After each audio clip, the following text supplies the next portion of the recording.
Sir విద్యా commission వింత సిఫార్సులు టీచర్లే వద్దంటారు.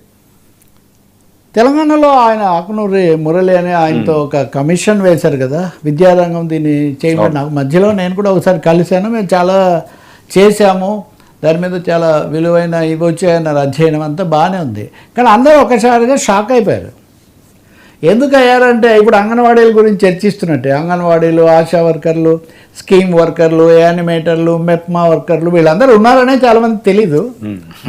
అలాగే స్కూళ్ళల్లో కూడా విద్యా వాలంటీర్లని, లేకపోతే టెంపరీ అని, కాంట్రాక్ట్ బేసిస్ అని రకరకాలుగా పెడుతూ వచ్చారు.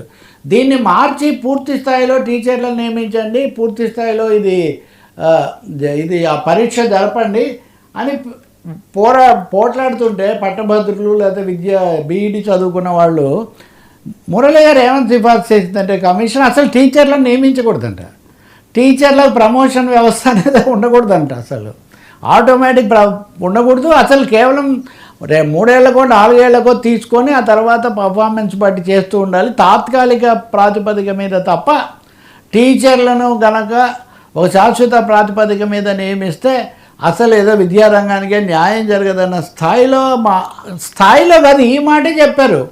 ఎక్కడో స్వీపర్కి ఏదో జీతం కొంచెం ఎక్కువగా వస్తుందని ఎక్కడో చూశారట.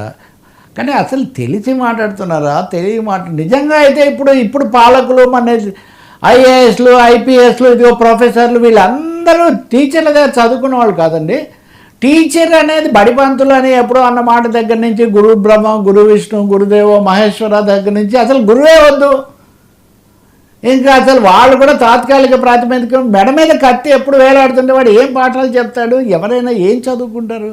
ఇంత దారుణమైన సిఫార్సు చేయాల్సినటువంటి అవసరం ఏమొచ్చింది? టోటల్ ప్రైవేటైజేషన్ దిశలో ఉన్నాయి ఆ సిఫార్సులు. చెప్పాలంటే ఉద్యోగ భద్రత అన్నదాన్ని పూర్తిగా దెబ్బతీసే విధంగా ఉన్నాయి. ఎవరితో మాట్లాడింది?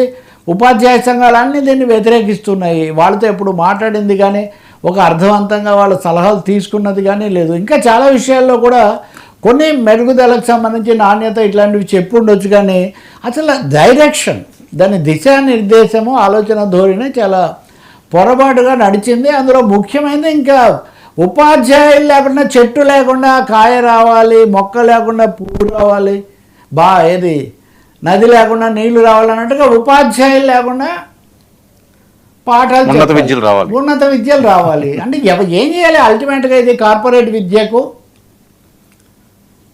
ప్రైవేట్ విద్యకు దారి తీయడానికే కదా ఇది. కాబట్టి గత ప్రభుత్వము తెలంగాణలో కానీ అంతకుముందు ఆంధ్రప్రదేశ్లో ఇప్పుడు లోకేష్ హయాంలో కూడా మేము చాలా అధునాతనమైన పద్ధతులు తెస్తున్నాము, అది ఇది చెప్తున్నారు. తెలంగాణలో కూడా మనం అదే వింటున్నాం. అసలు రేవంత్ రెడ్డి, భట్టి విక్రమార్క హయాంలో అయితే హైదరాబాద్ దగ్గర విద్యాకు సంబంధించి ఏదో ఒక ఇది కూడా ఏర్పాటు చేశారు, ఎన్క్లేవో ఏదో ఏర్పాటు చేసి వీడి స్థాయి ఎక్కడికో పెంచుతామని. ఒకటైతే నిజమండి, ఉపాధ్యాయులు, బలమైనటువంటి కుటుంబము, ఈ వ్యవస్థ లేకుండా పిల్లలకేం చదువులు రావండి. అందరినీ ఏదో వాలంటీర్ లాగా 2 నెలలకు 3 నెలలకు కాంట్రాక్ట్ వర్కర్లలాగా పెట్టేసి చేస్తామంటే కుదరదు. ఇంకా చాలా విషయాలు ఉన్నాయి ఈ రాజకీయాల మధ్యలో. మనం యుద్ధాలు వీటి మధ్య ఉన్నాం కదా. మనం రేపు ఇంకోసారి సమగ్రంగా మురళీ కమిషన్లో ఉన్న చాలా అంశాలు మనం చర్చిద్దాం. వీలైతే మీరు కూడా ఎవరైనా ఉపాధ్యాయ సంఘం వాళ్ళతో వివరంగా చర్చించాలి. షాక్ అన్నమాట, చాలా వ్యతిరేకత వస్తున్నది దాని మీద, చాలా షాక్ అయిపోయారు అందరూ.